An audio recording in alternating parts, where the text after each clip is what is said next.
Hi friends, Nishad പടിഞ്ഞാറ്റുമുറയാണ്. ദേശീയപാത 66 വികസന പ്രവർത്തനങ്ങളുടെ പുതിയ വീഡിയോയിലേക്ക് നിങ്ങൾക്ക് ഏവർക്കും സ്വാഗതം. അപ്പോൾ ഇന്ന് വടകര വിശേഷങ്ങളാണ്. അതിന് മുൻപായിട്ടൊരു കാര്യം പറയാനുള്ളത്, കണ്ണൂരിൽ നിന്നും കോഴിക്കോട് ഭാഗത്തേക്കും അതുപോലെ തന്നെ കോഴിക്കോട് ഭാഗത്തു നിന്നും കണ്ണൂർ ഭാഗത്തേക്കും യാത്ര ചെയ്യാൻ ആഗ്രഹിക്കുന്ന ആളുകൾ ഒരിക്കലും വടകര വഴി പോകരുത്. വേറെ ഏതെങ്കിലും വഴി ചൂസ് ചെയ്ത് പോകട്ടോ. കാരണം അത്രത്തോളം ഗതാഗതക്കുരുക്കാണ് ഈ വടകര ഭാഗത്തുള്ളത്. ഈ വീഡിയോ കാണുമ്പോൾ നിങ്ങൾക്ക് മനസ്സിലാവുന്നതാണ്. ദേശീയപാത 66 വീഡിയോസ് ഞാൻ കുറേ അപ്ലോഡ് ചെയ്തിട്ടുണ്ട്. പക്ഷേ ഇതിൽ ഇത്രത്തോളം പണികൾ വളരെയധികം സ്ലോ ആയി നടക്കുന്ന ഒരു സ്ഥലം വടകര മാത്രമേ ഉള്ളൂ കേട്ടോ, ഈ ദേശീയപാത 66. അതിന് പല കാരണങ്ങളുണ്ട്. അപ്പോൾ ഇതാണ് കോട്ടക്കടവ് എന്ന് പറഞ്ഞ സ്ഥലം. ഈ കോട്ടക്കടവ് എന്ന് പറഞ്ഞ ഭാഗത്ത് ഒരു റെയിൽവേ ക്രോസ് ഉണ്ട്. അപ്പോൾ ഇവിടെ സർവീസ് റോഡും വന്നിട്ടുണ്ട്. അപ്പോൾ ഇവിടുത്തെ ഒരു ഡൗട്ട് എന്താണെന്ന് വെച്ച് കഴിഞ്ഞാൽ, ഈ സർവീസ് റോഡിൽ കൂടെ വാഹനം വരുന്ന സമയത്ത് ഈ കോട്ടക്കടവ് ഭാഗത്തുള്ള റെയിൽവേ ഗേറ്റ് അടച്ചു കഴിഞ്ഞാൽ ഈ വാഹനങ്ങൾ മൊത്തം സർവീസ് റോഡിലാണ്. അപ്പോൾ ഈ സർവീസ് റോഡിൽ ഗതാഗതക്കുരുക്കുണ്ടാവില്ലേ? അപ്പോൾ അതിന് എന്തെങ്കിലും ഒരു മാർഗം ആദ്യമായിട്ട് ഈ ഭാഗത്ത് ചെയ്യണം. ഇത് കഴിഞ്ഞിട്ടാണ് പിന്നീട് നമ്മളെ ഗതാഗതക്കുരുക്കിൻ്റെ ഒരു മാലപ്പടക്കം തുടങ്ങാൻ പോകുന്നത്. അപ്പോൾ ഇവിടെയാണ് ആ റെയിൽവേ ഗേറ്റ് വന്നിരിക്കുന്നത്. ഇപ്പോൾ റെയിൽവേ ഗേറ്റ് ക്ലോസ് ചെയ്തിരിക്കുന്നത്, ട്രെയിൻ വരാനുണ്ട്. അപ്പോൾ ആ വാഹനങ്ങൾ നിർത്തിയിരിക്കുന്ന നോക്കി നിങ്ങൾ സർവീസ് റോഡിലാണ് നിർത്തിയിരിക്കുന്നത്. അപ്പോൾ ഇത് ഭാവിയിൽ ഒരു വലിയൊരു ഗതാഗതക്കുരുക്കിന് സാധ്യതയുണ്ട്. കാരണം ബസ്സുകളൊക്കെ, പ്രൈവറ്റ് ബസ്സുകളൊക്കെ ഇതിലൂടെ പോകുന്ന സമയത്ത് ഇവിടെ വാഹനങ്ങൾ നിർത്തിക്കഴിഞ്ഞാൽ അത് ഗതാഗതക്കുരുക്കിന് വളരെയധികം സാധ്യതയുണ്ട്. അതിനെന്തെങ്കിലും ഒരു പരിഹാരം കാണും വേണം. പിന്നെ പോലെ തന്നെ കഴിഞ്ഞ പ്രാവശ്യം വന്ന സമയത്ത് നമ്മൾ ഈ കരിമ്പന പാലം ഉണ്ടല്ലോ, കരിമ്പന പാലത്തിൻ്റെ അവിടെ കുറച്ച് വർക്ക് നടന്നിരുന്നു. അവിടെ സ്റ്റോൺ കോളം എന്ന് പറഞ്ഞ വർക്ക് നടന്നിട്ടുണ്ട്. Keller ground engineering private limited ആണ് ആ വർക്ക് നടത്തിയിരിക്കുന്നുണ്ട്. അപ്പോൾ അവർ പണി കഴിഞ്ഞ് പോവുകയും ചെയ്തു. അപ്പോൾ നോക്കിയാൽ നിങ്ങൾ, ഇതാണ് ഗതാഗതക്കുരുക്ക് കേട്ടോ. അപ്പോൾ എവിടെ നിന്നാണ് ഗതാഗതക്കുരുക്ക് തുടങ്ങിയിരിക്കുന്നത്? കരിമ്പന പാലം മുതലാണ്. അതാണ് ഞാൻ നേരത്തെ പറഞ്ഞത്. വടകര ഭാഗത്തൂടെ യാത്ര ചെയ്യാൻ ഉദ്ദേശിക്കുന്ന ആരെങ്കിലും ഉണ്ടെങ്കിൽ ഈ വടകര ടൗൺ പൂർണ്ണമായി ഒഴിവാക്കി യാത്ര ചെയ്യാൻ നോക്കട്ടെ. വടകര മാത്രമല്ല, വടകര മുതൽ നേരെ കുഞ്ഞിപ്പള്ളി വരെ യാത്ര എന്ന് പറഞ്ഞാൽ വലിയൊരു ബുദ്ധിമുട്ടുള്ള കാര്യം തന്നെ കേട്ടോ. അപ്പോൾ ഇവിടെ വരെയാണ് ആറുവരിപ്പാതയുടെ പണി ലേശം പൂർത്തീകരിച്ചിട്ടുണ്ട്. ഇവിടെ നിന്ന് അങ്ങോട്ടാണ് ഇനി വർക്ക് നടക്കാനുള്ളത്. അപ്പോൾ കരിമ്പനപ്പാലം മുതലുള്ള ബ്ലോക്കാണ് നിങ്ങൾ ഈ കാണുന്നത് കേട്ടോ. അപ്പോൾ ഇവിടെയാണ് കെല്ലർ ഉണ്ടായിരുന്നത്, ഇവിടെയാണ് സ്റ്റോൺ കോളം ചെയ്തിരുന്നത്. കാരണം ഈ കരിമ്പനപ്പാലം വന്നിട്ടുണ്ട്, അതിൻ്റെ അപ്രോച്ച് റോഡിൻ്റെ വർക്ക് സ്റ്റാർട്ട് ചെയ്യുന്നത് ഇവിടെ നിന്ന് കേട്ടോ. അപ്പോൾ ഇവിടെ മണ്ണ് വളരെ സോഫ്റ്റ് ആയിരുന്നു. അത് വലിയ ബേബി മെറ്റലും അതുപോലെ തന്നെ മണ്ണും കൂടി മിക്സ് ചെയ്ത് ഉറപ്പിച്ചിരിക്കുകയാണ്. അപ്പോൾ ഇനി ഉടനെ തന്നെ വർക്ക് ആരംഭിക്കുന്നതാണ്. അതുപോലെ തന്നെ ഇവിടെ ഒരു ഭാഗത്ത് മാത്രമേ ഏകദേശം പൂർത്തീകരിച്ചുള്ള ടാറിങ്ങിൻ്റെ വർക്ക്, മറുഭാഗത്ത് ഇനിയും വർക്കുകൾ നടക്കാനുണ്ട്. അപ്പോൾ ഈ ഭാഗം പൂർണ്ണമായിട്ട് റെയിൽവേ ട്രാക്കിനോട് ചേർന്നിട്ടാണ് കടന്നു പോകുന്നത്. ബ്ലോക്ക് നോക്കിയാൽ നിങ്ങൾ ഇത് കാണുമ്പോൾ നിങ്ങൾക്ക് തോന്നുന്നില്ല ഇതിൽ കൂടെ ഇനി ഒരിക്കലും യാത്ര ചെയ്യണം. ഞാൻ എപ്പോഴും ആലോചിക്കുന്ന ഒരു കാര്യം, എന്തുകൊണ്ടാണ് ഈ വടകര മാത്രം ഇത്ര അധികം പ്രശ്നം? എത്ര വർഷമായി ഇവിടെ പണി തുടങ്ങിയിട്ട് ഇതുവരെ എവിടെയും എത്തിയിട്ടില്ല. ആകെ വർക്ക് നടന്നു എന്ന് പറയാൻ മാത്രമല്ല, നമ്മുടെ വടകര ഒരു fly over, elevated fly over വന്നിട്ടുണ്ട്, അതിൻ്റെ വർക്ക് നടന്നിട്ടുണ്ട്. വേറെ കാര്യമായിട്ടൊന്നും നടന്നിട്ടില്ല ഇവിടെ. പിന്നെ അണ്ടർപാസിൻ്റെ പണി നടന്നിരിക്കുന്നു. പക്ഷേ പിന്നീട് ഒരു മുൻപോട്ടുള്ള വർക്ക് എന്ന് പറയാൻ നമുക്കിവിടെ എടുത്തു പറയാൻ മാത്രമില്ല. ഇപ്പോഴും ജനങ്ങൾ ഇവിടെ ദുരിതം അനുഭവിച്ചുകൊണ്ടിരിക്കുന്നത്. ഇവിടുത്തെ ജനങ്ങൾ മാത്രമല്ല, ഇതിൽ കൂടെ യാത്ര ചെയ്യുന്ന ആളുകളുടെ ഒരു കഷ്ടപ്പാട് നിങ്ങൾ ആലോചിച്ച് നോക്കിയേ. ഒരു ആംബുലൻസ് വന്നാൽ പോലും ഒന്ന് ഒതുങ്ങിക്കൊടുക്കാൻ പറ്റാത്തൊരവസ്ഥയാണ് ഈ ഭാഗത്തുള്ളത്. എന്തുകൊണ്ടാണ് ഇങ്ങനെ? ഇവിടെയുള്ള ജനപ്രതിനിധികളും അതുപോലെ തന്നെ ഇവിടുത്തെ MP ഷാഫി പറമ്പിലാണ്, ഇവരൊന്നും ഇത് കാണുന്നില്ലേ? അതോ ഇതിങ്ങനെ തന്നെ ആയാൽ മതി എന്ന് ചിന്തിച്ചിട്ടുണ്ടോ? മഴക്കാലമാണ് പ്രത്യേകിച്ചിട്ട്, അതിൻ്റെ ദുരിതമാണ് നിങ്ങൾ കണ്ടുകൊണ്ടിരിക്കുന്നത്. ഞാൻ തന്നെ ബൈക്കിൽ യാത്ര ചെയ്തിട്ട് ഈ ഭാഗം കവർ ചെയ്യാൻ വേണ്ടി ഞാൻ കുറേ ബുദ്ധിമുട്ടി. അതുപോലെ തന്നെ സർവീസ് റോഡിലൊക്കെ നന്നായിട്ട് വെള്ളം കയറിയിട്ട് ചളി മിക്സ് ചെയ്തിട്ട് യാത്ര ചെയ്യാൻ തന്നെ പറ്റാത്തൊരവസ്ഥയാണിത്. കരിമ്പനപ്പാലത്തിൻ്റെ പണികൾ തന്നെ പൂർത്തിയായിട്ടില്ല. ഒരു ഭാഗത്തുള്ള മുകൾ ഭാഗത്തുള്ള കോൺക്രീറ്റ് മാത്രമേ കഴിഞ്ഞിട്ടുള്ളൂ. മറുഭാഗത്ത് ഇനിയും വർക്ക് നടക്കാനൊക്കെ. അത് കഴിഞ്ഞിട്ടാണ് പിന്നീട് ഒരു അണ്ടർപാസ് വന്നിരിക്കുന്നത്. അപ്പോൾ ഈ അണ്ടർപാസിൻ്റെയും കരിമ്പനപ്പാലത്തിൻ്റെ ഇടയിലുള്ള ഭാഗം നിങ്ങൾ കണ്ടുകൊണ്ടിരിക്കുന്നുണ്ട്. ഇവിടുന്ന് തുടങ്ങിയിട്ടുണ്ട് നമ്മളെ ഗതാഗതക്കുരുക്ക്. കാരണം ഇവിടുന്ന് കുറച്ച് ഭാഗം പിന്നീട് നല്ല റോഡിൽ കൂടെ വന്നിട്ട് വീണ്ടും സർവീസ് റോഡിലൂടെ കടന്നു പോവാണ്. അപ്പോൾ ഈ കരിമ്പനപ്പാലം മുതൽ പിന്നീട് മണ്ണിട്ട് ഉയർത്തിയിട്ടാണ് റോഡ് കടന്നു പോകുക. അപ്പോൾ അടുത്ത അണ്ടർപാസ് വന്നിരിക്കുന്നത് ഇവിടെ നിന്നാണ്. ഇത് വന്നിരിക്കുന്നത് മൈജിൻ്റെ നേരെ മുൻഭാഗത്താണ്.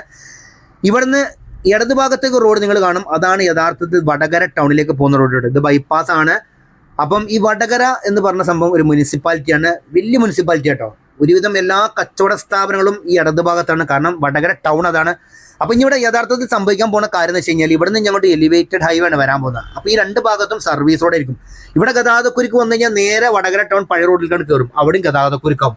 അങ്ങനെ മൊത്തത്തിൽ വടകര സ്തംഭിക്കാൻ പോകുന്ന ഒരു അവസ്ഥയാണ് വരാൻ പോകുന്നത്. എനിക്ക് ഈ വർക്കിൻ്റെ ഒരു ഇത് കാണുമ്പം എനിക്ക് തോന്നുന്നു, നമ്മുടെ മലപ്പുറം റീച്ചിലൊക്കെ ഒരു പണി നടന്നിരുന്നു ഓവർപാസിനൊക്കെ വേണ്ടിയിട്ട്. നമ്മളെ കാക്കഞ്ചേരി ഭാഗത്തൊക്കെ അന്ന് ഇതേമാതിരി എന്ന സ്ഥലം ഉണ്ടായിരുന്നു കേട്ടോ.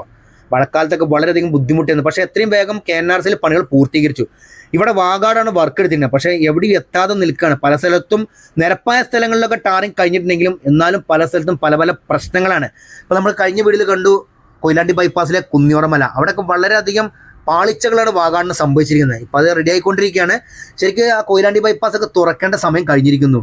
ആ കുഞ്ഞാറമലയുടെ പ്രശ്നം കൊണ്ട് മാത്രമാണ് അവിടെ അങ്ങനെ നിൽക്കുന്നുണ്ടോ. അത് നോക്കിയാൽ ഇത്രയും ഭാഗത്താണ് ഇനി വർക്ക് നടക്കാൻ. രണ്ട് ഭാഗത്തും സർവീസ് റോഡ് പണികൾ ഏകദേശം പൂർത്തീകരിച്ചിട്ടുണ്ട്. പക്ഷേ മഴ കാരണവും അതുപോലെ തന്നെ നല്ല ചെളിയാണ് ഈ റോഡിൽ. ബൈക്കൊക്കെ യാത്ര ചെയ്യുമ്പോൾ നന്നായി സൂക്ഷിച്ച് വേണം യാത്ര ചെയ്യാൻ. ബ്രേക്ക് ചവിട്ടിയാൽ പോലും കിട്ടില്ല കേട്ടോ.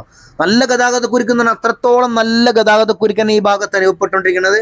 ഏകദേശം 1.25 മണിക്കൂറാണ് 1 കിലോമീറ്റർ 2 കിലോമീറ്റർ കവർ ചെയ്യാൻ വരുന്നത്. കാരണം ഒരു വലിയ വണ്ടി ഒന്ന് സ്ലോ ആയി കഴിഞ്ഞാൽ ബാക്കിലുള്ള വണ്ടിയൊക്കെ സ്ലോ ആണ്. അതും ഭാരമുള്ള വാഹനങ്ങൾ എന്തായാലും ഇതിൽ കൂടെ വേഗതയിൽ പോവുകയില്ല.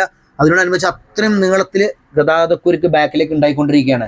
അപ്പോൾ യഥാർത്ഥത്തിൽ പറയുന്നത് വടകരൻ്റെ ഒരു ഭാഗമായിട്ട് പൂർണ്ണമായിട്ടും കച്ചവട സ്ഥാപനങ്ങളും മറുഭാഗത്തായിട്ടാണ് ഹോസ്പിറ്റലൊക്കെ, കോപ്പറേറ്റീവ് ഹോസ്പിറ്റൽ, അങ്ങനെ ഹോസ്പിറ്റലൊക്കെ ഒരു ഭാഗത്ത് വന്നിട്ടുണ്ട്.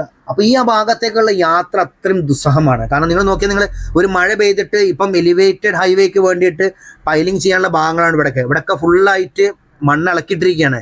അതുപോലെ തന്നെ ഇനി ഗേർഡറിൻ്റെ പണികളൊക്കെ ആരംഭിക്കാനിരിക്കുകയാണ്.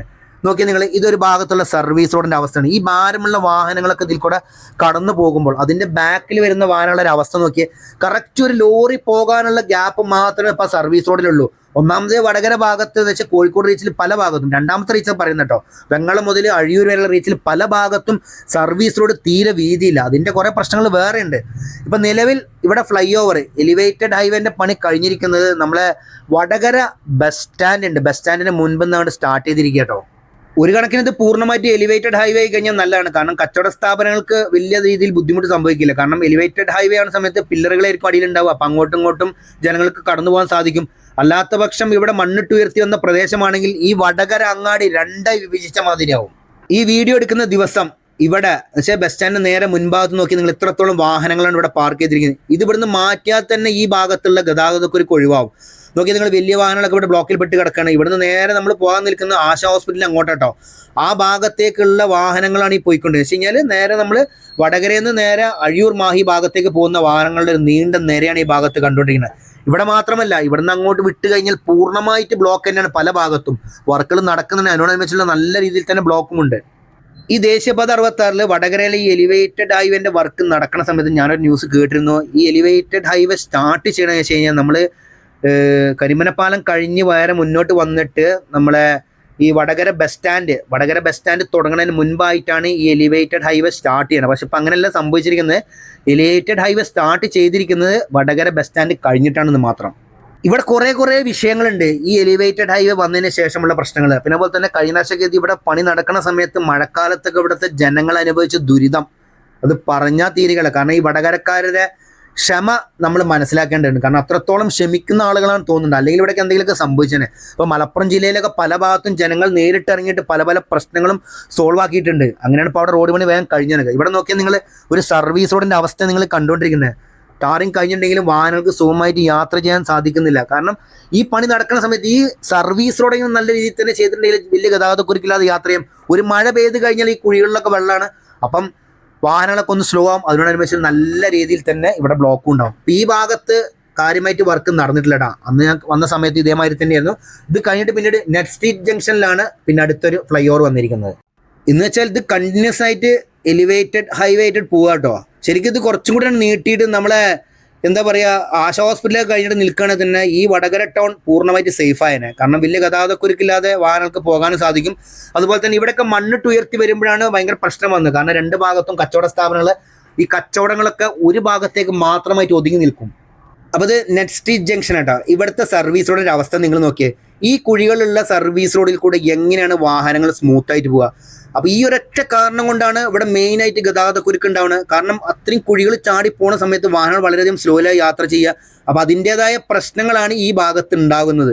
അപ്പോൾ ഇതൊക്കെ എങ്ങനെയാണ് ഒന്ന് സോൾവ് ചെയ്യാന്ന് ജസ്റ്റ് വടകരയിലത്തെ ജനപ്രതിനിധികൾ ഒന്ന് നാഷണൽ ഹൈവേ അതോറിറ്റി ആയിട്ട് സംസാരിക്കുകയാണെങ്കിൽ ഇവിടുത്തെ വലിയൊരു ഗതാഗതക്കുരുക്കിന് പരിഹാരമോ കണ്ടോ. ഇവിടെയൊക്കെ ഫ്ലൈ ഓവറിൻ്റെ പണി കഴിഞ്ഞിട്ടുണ്ട്. നെക്സ്റ്റ് ജംഗ്ഷൻ്റെ ഭാഗങ്ങളാണ് ഇതൊക്കെ. ഫ്ലൈ ഓവറിൻ്റെ പണി കഴിഞ്ഞിട്ട് ഇവിടെയൊക്കെ മണ്ണിട്ട് ഉയർത്താനുള്ള പ്രദേശമാണ്. ഇതിൻ്റെ മറുഭാഗത്താണ് അപ്രോച്ച് റോഡിൻ്റെ പണികൾ ആരംഭിച്ചത്. രണ്ട് ഭാഗത്തുള്ള RE പാനലൊക്കെ വെച്ച് വർക്ക് തുടങ്ങിയിട്ടുമുണ്ട്. ഇനി എങ്ങനെ നമുക്ക് വടകര ടൗൺ ഒഴിവാക്കാന്നുള്ളത്, അത് നേരെ നമ്മൾ കോഴിക്കോട് ഭാഗത്ത് നിന്ന് വരികയാണെങ്കിൽ തന്നെ നിങ്ങൾ നേരെ നാദാപുരം ഭാഗത്തേക്ക് പിടിക്കുക. ഈ നാദാപുരം ഭാഗത്ത് നിന്ന് നേരെ ഈസ്റ്റ് പള്ളൂർ എന്ന് പറഞ്ഞ സ്ഥലം മാഹി ബൈപ്പാസിലാട്ടോ. അവിടെ വന്നു കഴിഞ്ഞാൽ നിങ്ങൾക്ക് സുഖമായിട്ട് മാഹി ബൈപ്പാസ് വഴി നേരെ കണ്ണൂർ ഭാഗത്തേക്ക് പോകാം. അതുപോലെ തന്നെ കണ്ണൂർ ഭാഗത്ത് നിന്ന് വരുന്ന ആളുകളും നേരെ നമ്മളെ ഈസ്റ്റ് പള്ളൂർ വരിക. ഈസ്റ്റ് പള്ളൂരിൽ നിന്ന് ലെഫ്റ്റ് എടുത്ത് നേരെ നാദാപുരത്ത് നിന്ന് നേരെ നമ്മൾ കോഴിക്കോട് ഭാഗത്തേക്ക്. ഇങ്ങനെ പൂളടിക്കുന്നോ അങ്ങനെയെങ്കിലും നിങ്ങൾക്ക് ലൊക്കേഷൻ ഇട്ട് പോകാൻ സാധിക്കട്ടോ. അങ്ങനെ നമുക്ക് ഇത് ഒഴിവാക്കാൻ സാധിക്കുകയുള്ളൂ. ഇത് എൻ്റെ ഒരു അറിവ് വെച്ച് പറഞ്ഞാണ്. ഇനി ഇതല്ലാതെ വേറെ എന്തെങ്കിലും മാർഗമുണ്ടെങ്കിൽ നിങ്ങൾ കമന്റ് ബോക്സിൽ കമന്റ് ചെയ്യട്ടെ. എന്നാൽ പലർക്കും ഇത് കാണുമ്പോൾ ഒരു ഉപകാരപ്പെടട്ടെ. കാരണം അത്രത്തോളം ബുദ്ധിമുട്ടാണ് ഈ വടകര ടൗണിലുള്ളത്. അത് ഒഴിവാക്കി യാത്ര ചെയ്താൽ ഏറ്റവും നല്ല രീതിയിൽ തന്നെ നിങ്ങൾക്ക് നിങ്ങളുടെ ലക്ഷ്യസ്ഥാനത്ത് എത്താൻ സാധിക്കുന്നതാണ്. ആദ്യം ഈ ഭാഗത്തുള്ള സർവീസ് റോഡ് നന്നായി തന്നെ അത്യാവശ്യം നല്ല രീതിയിൽ തന്നെ ഗതാഗതക്കുരുക്ക് ഒഴിവാട്ടോ. അപ്പോൾ ഇതാണ് ആശ ഹോസ്പിറ്റൽ. ഈ ആശ ഹോസ്പിറ്റലിന്റെ മുൻഭാഗത്ത് വന്നിട്ടാണ് ഈ എലിവേറ്റഡ് ഹൈവേന്റെ അപ്രോച്ച് റോഡ് അവസാനിക്കേണ്ട. ഇവിടെ നമ്മൾ വീഡിയോ അവസാനിക്കുകയാണ്. അടുത്ത വീഡിയോ ആശ ഹോസ്പിറ്റൽ മുതൽ അഴിയൂർ വരെയുള്ള ഭാഗമാണ്. കാണേണ്ട കാഴ്ചകൾ തന്നെ കേട്ടോ, ഒരിക്കലും മിസ്സാക്കരുത്. കാരണം അത്രത്തോളം ഗതാഗതക്കുരുക്കാണ് ഈ ഭാഗങ്ങളിൽ ഇനിയുള്ളത്. പല ഭാഗത്തും പ്രതിഷേധങ്ങളൊക്കെ നടക്കുന്നുണ്ടെങ്കിലും അതിനൊന്നും ഒരു തീരുമാനമാവുന്നില്ല.